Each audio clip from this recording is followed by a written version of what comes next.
Dios les bendiga, adolescentes. Quiero saludarles en el nombre del Señor Jesús, darles la bienvenida a esta clase de escuela dominical para el grupo Atalaya. El día de hoy vamos a ver el tema de 400 años de silencio. El objetivo es que podamos entender que dentro de la historia del pueblo de Israel y de todo el propósito que Dios tenía con ellos, sucedieron diferentes eventos que precisamente propiciaron el escenario para que el Mesías prometido viniera a esta tierra. Vamos a tener como referencias bases históricas para que también ustedes entiendan que la Biblia no es un libro de fantasía, no es una invención, sino que está totalmente ligado a la historia del ser humano y que es comprobable desde diferentes fuentes históricas. ¿Qué es y cómo podemos entender los 400 años de silencio? Estos 400 años de silencio hacen referencia a un periodo de tiempo que hubo desde que terminó el Antiguo Testamento. Nosotros podemos mirar como el libro de Malaquías hasta que comienza el Nuevo Testamento. Este lapso precisamente tiene un tiempo aproximado de 400 años. También lo van a encontrar, si desean profundizar sobre el tema, como un periodo intertestamentario, precisamente haciendo referencia a la división que hay entre el Antiguo Testamento y el Nuevo Testamento. Estos 400 años de silencio los podemos encontrar en la Biblia o podemos hacer un recuento histórico desde el momento en el que el rey Ciro, quien era el emperador del imperio medo-persa, conquistó Babilonia y permitió al pueblo judío regresar a su tierra y reconstruir el templo y las murallas. Estas historias y los detalles los podemos encontrar en el libro de Esdras y Nehemías. En este momento comienza el periodo de silencio, ya que nuevamente vamos a encontrar que la voz de Dios a través de la profecía aparece con Juan el Bautista, ya de nuevo en el anuncio del nacimiento de este profeta. Sucedieron varios eventos durante estos 400 años. Los podemos marcar o los podemos ver de una manera muy relevante hablando de los 4 imperios que precisamente estuvieron rigiendo o estuvieron gobernando al pueblo judío. El primer periodo podemos ver que es el imperio persa desde el año 549 a.C.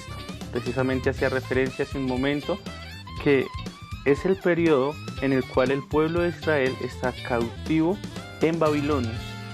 Han sido deportados, el templo y las murallas han sido destruidas y el pueblo babilónico los tiene sometidos en esclavitud.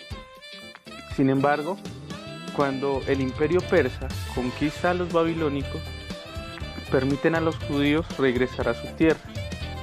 Incluso permiten y les ayudan para que reconstruyan su templo y las murallas. La forma de pensar del imperio persa era muy respetuosa frente a las culturas que conquistaban. Ellos no imponían su cultura, no imponían sus creencias, al contrario, permitían que ellos siguieran manteniendo sus gobernantes, pero dándole siempre el respeto y dándole toda la autoridad al imperio persa. Así que en este momento de la historia, cuando ellos pueden volver desde Babilonia hacia las tierras de Israel, comienza los 400 años de silencio. Luego de este periodo, precisamente en el cual no habían profetas, llega un nuevo imperio, que es el imperio griego. vamos a encontrarnos que el imperio griego estaba regido precisamente por un personaje muy relevante en la historia, que es Alejandro Magno. Su historia y tal vez su propósito era de conquistar todo el mundo conocido hasta ese momento. Pero para él conquistar no era simplemente apoderarse a la fuerza de un territorio, sino hacer que esas personas pensaran y tomaran las culturas que él ya tenía o que su pueblo tenía. Así que era muy contundente que él entrara y rompiera toda clase de religión, toda clase de costumbre, y hiciera que las personas precisamente comenzaran a pensar como pensaban los griegos o los romanos en su momento. Tanto así que se permitían los matrimonios entre griegos y aquellas naciones en los que conquistaban, para que de una u otra manera todos fueran tendiendo a esa clase de pensamiento. A esto se le llamaba helenismo, que precisamente era conquistar también el pensamiento de las personas. Cuando Alejandro Magno muere, todo lo que se había conquistado, toda la tierra conocida, conquistada, entró en disputa por 4 grandes partidos. Acá vamos a hablar puntualmente de 2 que se estuvieron disputando el control de la tierra de Israel. Fueron los Ptolomeos y los Seduceos. Durante este tiempo, precisamente, estos conquistadores irrumpieron totalmente en las costumbres del pueblo de Israel, algo que llamaron la gran profanación, ya que profanaron sus templos, sus costumbres, se impusieron de una forma abrupta precisamente a las costumbres que el pueblo de Israel tenía. Y esto le dio pie a que se levantara un nuevo periodo a partir del año 165 a.C., donde los macabeos, que precisamente fueron un grupo de rebeldes que no estaban de acuerdo con todo lo que había sucedido con este imperio griego-romano, decidieron formar revueltas y por la fuerza pudieron sacar del templo y retomar precisamente parte de su territorio. Ellos lucharon de una u otra manera contra el helenismo, que hacía referencia al pensamiento y que muchos de sus ciudadanos precisamente ya habían adoptado. Después de este periodo, nuevamente Pompeyo, dirigente del Imperio Romano, en el año 63 a.C., tomó de nuevo la ciudad, pero esta vez usó muchas estrategias similares a las que usaba Alejandro Magno y no quitó de los altos puestos a las personas que estaban en el poder, sino que más bien les dio la oportunidad de seguir a todos los que tenían esa descendencia de macabeos, de tratar de respetar sus culturas con tal de que el pueblo se fortaleciera y se sintiera acogido y que pertenecía al Imperio Romano. Ellos dejaron que los judíos comenzaran a gobernar bajo sus normas. Sin embargo, se impusieron impuestos y manipulaban de una forma u otra la política a su conveniencia. Eran ellos quienes colocaban a los dirigentes, y los dirigentes, precisamente como Herodes el Grande, a quien encontramos mencionado en el Nuevo Testamento, eran gobernantes que rendían pleitesía al Imperio Romano y que trataban de una o de otra forma de congraciarse con el pueblo. Por este motivo se permitió la reconstrucción del templo. Vamos a encontrar que en este periodo, de manera arquitectónica, se hicieron muchísimas obras. El Imperio Romano tenía una visión bastante amplia de lo que era gobernar y de lo que querían a futuro, así que el Imperio Romano tomó posesión de mucha tierra conocida hasta aquel entonces, y desde Roma se sacaron diferentes caminos, diferentes rutas. También ellos comenzaron a custodiar las rutas marítimas, de tal manera que las personas pudieran pasar de un lugar a otro Y algo que venía desde el Imperio griego con Alejandro Magno es que se estaba tendiendo a tener un solo idioma, así que en este momento de Pompeyo y de la cultura del Imperio Romano, ya la gran mayoría de naciones conquistadas hablaban griego.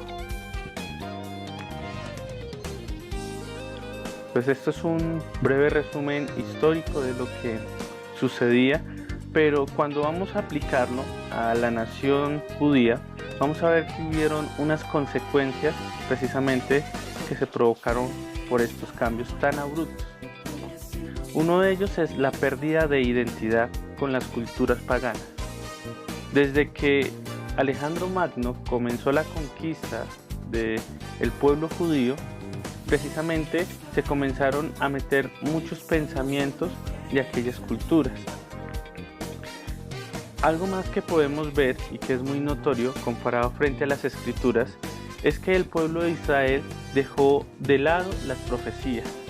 Cuando se termina el libro de Malaquías, el pueblo estaba en un clamor y en una espera ferviente por un libertador, Mesías, que se les había prometido que precisamente les iba a librar. Pero si podemos ver cuando vamos al Nuevo Testamento y los reyes del occidente llegan a preguntar por Jesús, por el rey de los judíos, encontramos que Herodes lo manda donde los sacerdotes y no le dan mucha importancia. Los sacerdotes dicen, sí, hay algunas profecías que hablan sobre el Mesías, pero como que para ellos en este momento ya no era importante, habían olvidado aquellas promesas. También sucedió en todas estas revueltas que se crearon diferentes grupos religiosos dentro del pueblo judío. Dos muy relevantes que son los fariseos y los saduceos. Los fariseos se afianzaban fielmente a lo que era la ley y las costumbres del pueblo judío.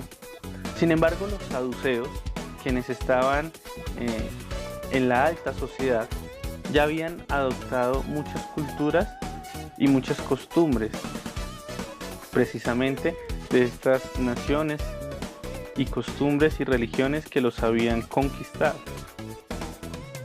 También vemos como consecuencia que se perdió la línea sacerdotal, ya no habían descendientes como tal de Aarón siendo sacerdotes, sino que simplemente lo tenían como una costumbre, la cual Dios no respaldaba.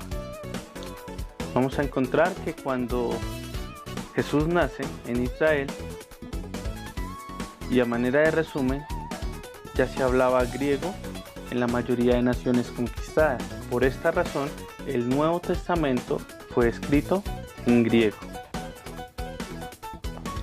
Hay un dicho que nosotros usamos frecuentemente que dice que todos los caminos conducen a Roma.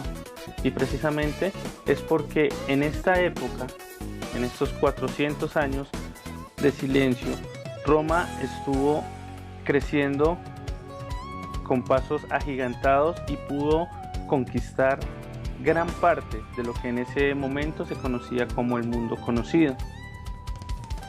Y al hacer esto, Roma se estaba volviendo la capital de todas las naciones conquistadas. Por lo tanto, los romanos construyeron muchos caminos, precisamente que ellos mismos podían custodiar y que permitían que hubiese mucho comercio entre diferentes pueblos, y todos los caminos estaban siempre conectados hacia Roma. Si volvemos a las Sagradas Escrituras para ver la aplicación de lo que sucedió en este tiempo, no es que Dios haya dejado de ser Dios o que tal vez Dios haya perdido el control sobre lo que estaba sucediendo en el mundo. Simplemente se necesitaba que el panorama fuera diferente o se adecuara para que se cumplieran las profecías que ya habían sido dadas en el Antiguo Testamento, en los libros de Malaquías, en el libro de Isaías, en el libro de Ageo. Se habla mucho sobre ese Mesías que tenía que venir y que precisamente iban a ser bajo unas condiciones que se tenían que dar.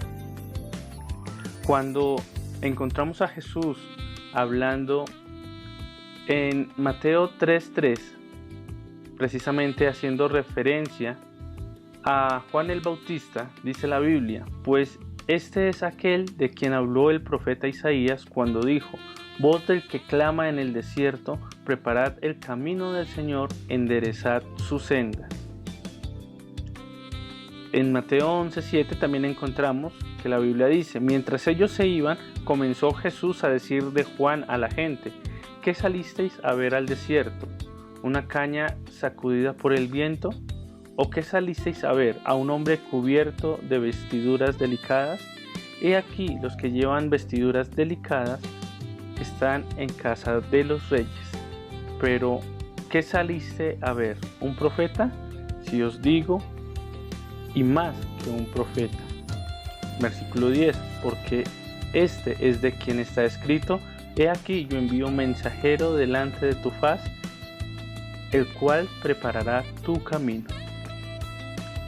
Encontramos también como soporte en el libro de los Gálatas 4:4 que este versículo nos dice: pero cuando vino el cumplimiento del tiempo, Dios envió a su Hijo, nacido de mujer y nacido bajo la ley, precisamente haciendo referencia a que todas las cosas precisamente estuvieron de acuerdo para que se cumplieran estas profecías.